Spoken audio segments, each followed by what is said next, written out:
Hello from Ubud, Bali. It's Susan Paget here, and hello, it's Sue Paget here. I'm a coach and a writer, and I happen to be in Ubud, Bali right now for 10 days. I'm doing a retreat with my longtime yoga teacher. I was a student at this retreat with my longtime yoga teacher, Eileen Hall, who's an amazing woman. And I got here late last night, and I woke up feeling very discombobulated. So I thought I would share with you how I've been dealing with it, because every now and then we have to deal with uncertainty, and having some tools and practices in your toolkit can really help. Before I go, how about I show you my cool little villa? So I'll just say, let me give you the proper tour because it's very pretty. It's Ananda Cottages in Ubud. So you kind of walk in,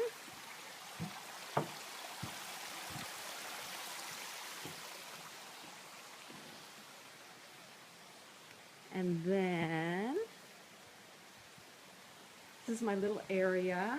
I'm going to do some journaling here in just a little bit. I like these doors. I think they're very pretty.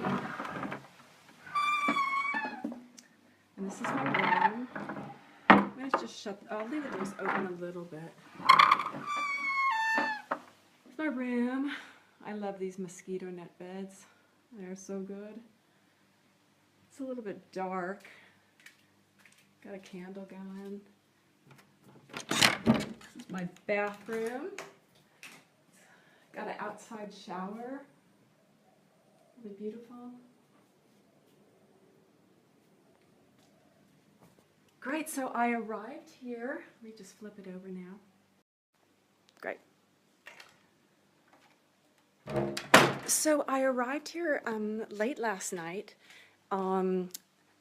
Generally, if you're coming in from Australia, you get in very late at night. So we got in about 11 o'clock, and by the time I got here to Ubud, it was 12 o'clock, about 12 o'clock at night. And I went right to sleep. I'll just shut these doors so the mosquitoes don't come in. So I went right to sleep because I went right to sleep, and what was weird about that is that I slept super good. I have not been sleeping well really at all this past week. I don't know why, and it doesn't bug me at all. Just who knows why, but I slept really good. But the weird thing was that I was having these sleeps where I was sleeping, but in the back of my mind I was like, where am I? Where am I? I don't know where I am. So I had this really bizarre feeling that was happening all through the night. And when I woke up, I really had to pause for a minute. I just was so discombobulated. I didn't really remember where I was and what was going on. And a couple weird things. The villa where I'm staying is not exactly on the grounds of the retreat where I'm going. So that kind of threw me off a little bit. I felt a little bit disconnected from the group. I've since heard that there's quite a few people in this area from the retreat, so it's fine. But that just got me a little unsettled. I also heard that there's a lot of people here for this retreat, and in my back of my mind, that kind of made me feel like, oh, it's a lot of energy to have to deal with, and that kind of got to me a bit.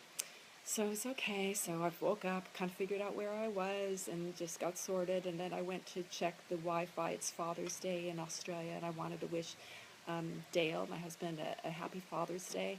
And I could not connect. It was just so annoying, and so that was happening. And I actually wrote down all these things, just like one thing after another happened.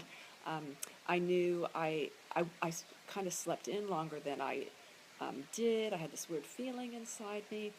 So I just like, okay, just meditate right now. Just go and sit down for 10 minutes, get your shit together. So I went and I just sat for 10 minutes, and I still felt inside. And it's like, okay, you know what? Get up, do a very small yoga practice, go into the breakfast area. Breakfast was going to close at 10. Get a quick bite to eat, and then go take a shuttle into town and just get yourself oriented, because I haven't been to Ubud for a long time, so I just kind of felt like, I don't know where I am. I felt very unsettled. I look unsettled. My hair is like crazy, crazy cat lady hair. So, I did some practices, still felt out of sorts, took a shower, was getting ready to go, and I could not find my glasses. I could not find my glasses anywhere. And as you would have noticed when I showed you the room, it's quite dark. It's great, it's relaxing and stuff, but it's very dark. So turn on the lights are kind of yellowish, and I could just not find these bloody glasses, and I'm kind of lost without my glasses. I was almost having like a panicky feeling because I'd had like one thing on top of the other, all these little discomforts happening on top of the other. I had this kind of feeling like, okay, what does this mean? I had my glasses last night and I can't find them now. Am I going to have to, go and deal with not having glasses? And it just was like, what is going on? So it's like tearing the room apart, and it's quite clean, and I couldn't figure out where I'd put them. So I spent about a half hour looking at the glasses. Meanwhile, the time to have breakfast is ticking away, and everything is feeling so out of sync. Finally gave the bed sheets a little bit of a shake, and the glasses were there. So I was like, God damn it. So I put my glasses on. Breakfast was almost done, so I just grabbed a banana. There's nothing there for me. Grabbed a banana, got a lift into town, had a little walk around. It's so crowded here. I mean, Ubud is crowded. I was probably here 4 or 5 years ago, and that was, around the time of Eat, Pray, Love, that phenomenon. It had been a couple of years since then.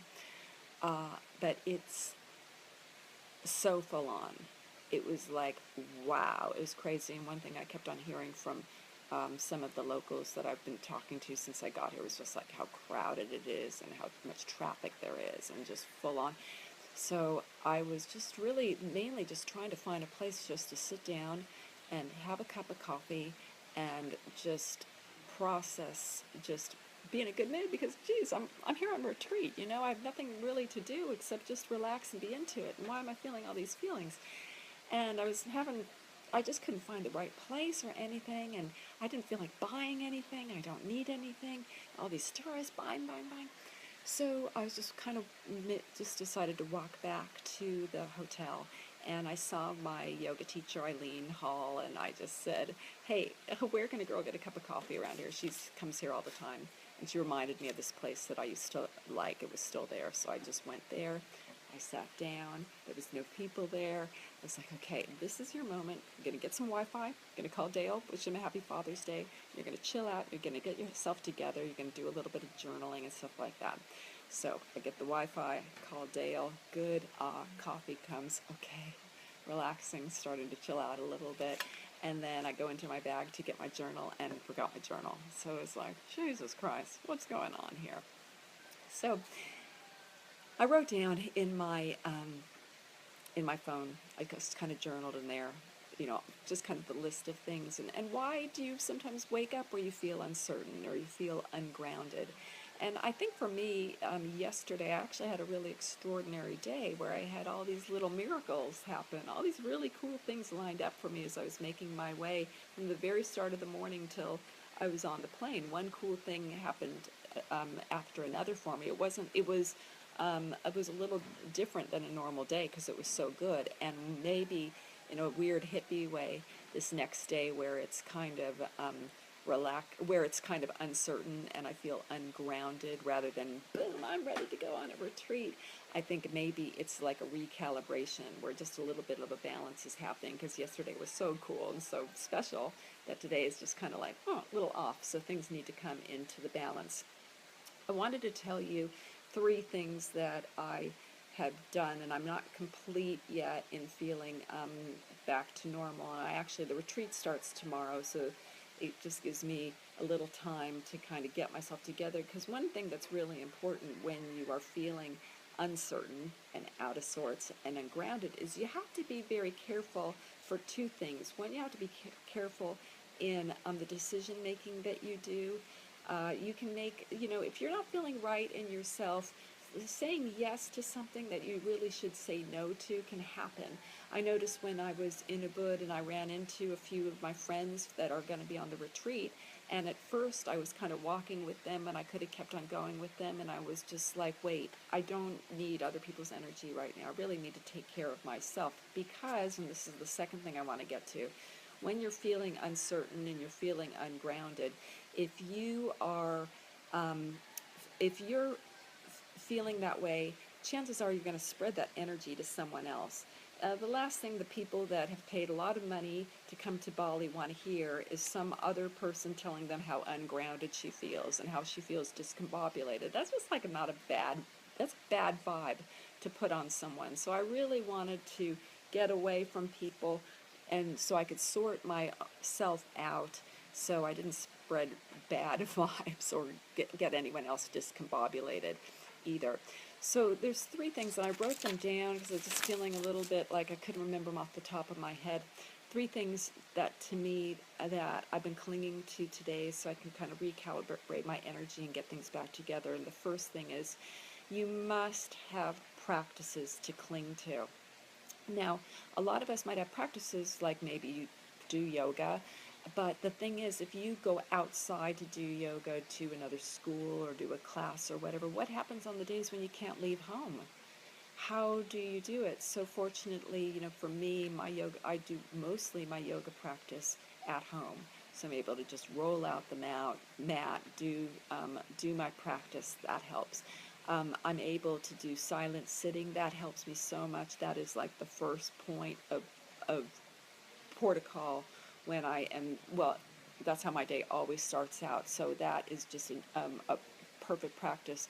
I'll do that. I'll do journaling in a little bit. You must have practices in place that you can do every single day, that you have access to at home, that you're comfortable with doing on your own. And those are kind of like a lifeline to cling to. So that's what I do. I just make sure those practices, when I'm feeling all scattered and crazy, they're just going right to those practices. The the other thing to know is that this isn't the time to to be very careful with your decisions. As I said before, when you're in an uncertain place, when you're not feeling grounded, when you're feeling unsteady, um, it's really difficult to tap into exactly what you need. So it's really important to try to avoid decision making, only make the most basic decisions until you can get your head together. The third thing to say is to just go with it, to trust that it'll pass. It's it's this feeling that isn't quite normal. I trust 100% that it will pass, especially if I do things to address it and to take care of it. And some of those things that I'm going to do is when I finish this live stream, I'm going to write in my journal. And what I'm going to do is I'm actually going to write my intentions out for this retreat, what I want to get out of it. Intention setting is something I talk about a lot of times in my coaching and the classes that I teach. If you don't know where you're going to go, it's going to be very hard to get there. So for me to write down my intentions of um, what I want from this retreat, what I would like to see for myself, how do I want to um, how do I want to go through each day? What would be really important for me to do each day? And just kind of do a brain dump of that. I feel like that is a really important thing for me to journal right now, because I felt like I had all those answers at the top of my head for the longest time, knowing that I was coming on this retreat. But for some reason, it's probably just because I'm a little discombobulated. I just feel like it's important for me to revisit those things right now. I'm also going to take a bath. You saw my bathroom is quite nice. It has a nice bathtub, so I'm going to take a long bath, shave my legs, get ready for my retreat, make myself a bit presentable, and just relax. I think water can be really helpful. Doing something with water when you just need to wash off energy. And then I'm going to get a pedicure. I haven't had a pedicure in a couple years. I've actually been kind of off pedicures. I got a foot infection from a place that I went to a while back, so I've just been kind of very low maintenance DIY pedicures for seems like quite a while. But right now I just feel like it's time for me to get back into just feel like doing that. Feel like that's going to be a good way to start the retreat. So those are the things that I'm going to do to just ground myself, and I'm not going to trust that tomorrow when the retreat happens that I'm going to be in a really good place to learn and to rise to what I've intended for it. For me, going on a retreat is an opportunity to learn from somebody else, to get to really focus on my practice. I do my practice mostly solo, so this is a real treat for me to be able to go to class every single day. These classes are going to be intense. There's going to be not intense, but it's just like really living a yogi lifestyle. It's 4 hours of yoga in the morning and meditation and chanting, and then in the afternoon there's yoga philosophy. So it's a real deep dive into my yoga practice, and for me, the whole reason for me coming was because I'm celebrating 18 years as a traditional Ashtanga yoga student. So this is my celebration, this is my party.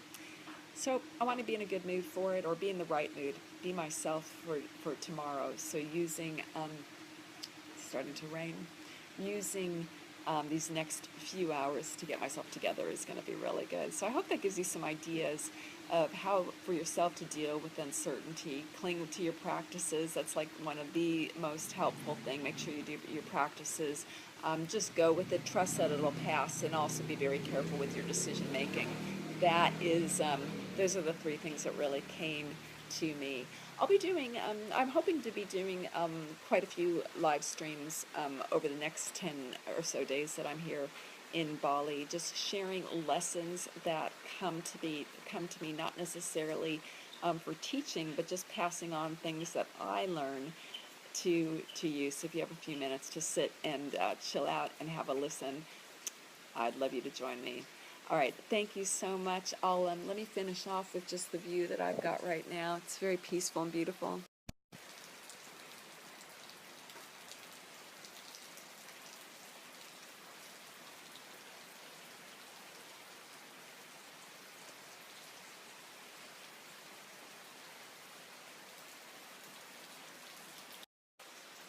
Awesome. Have a great day wherever you are in the world, and I'll talk to you next time. Bye for now.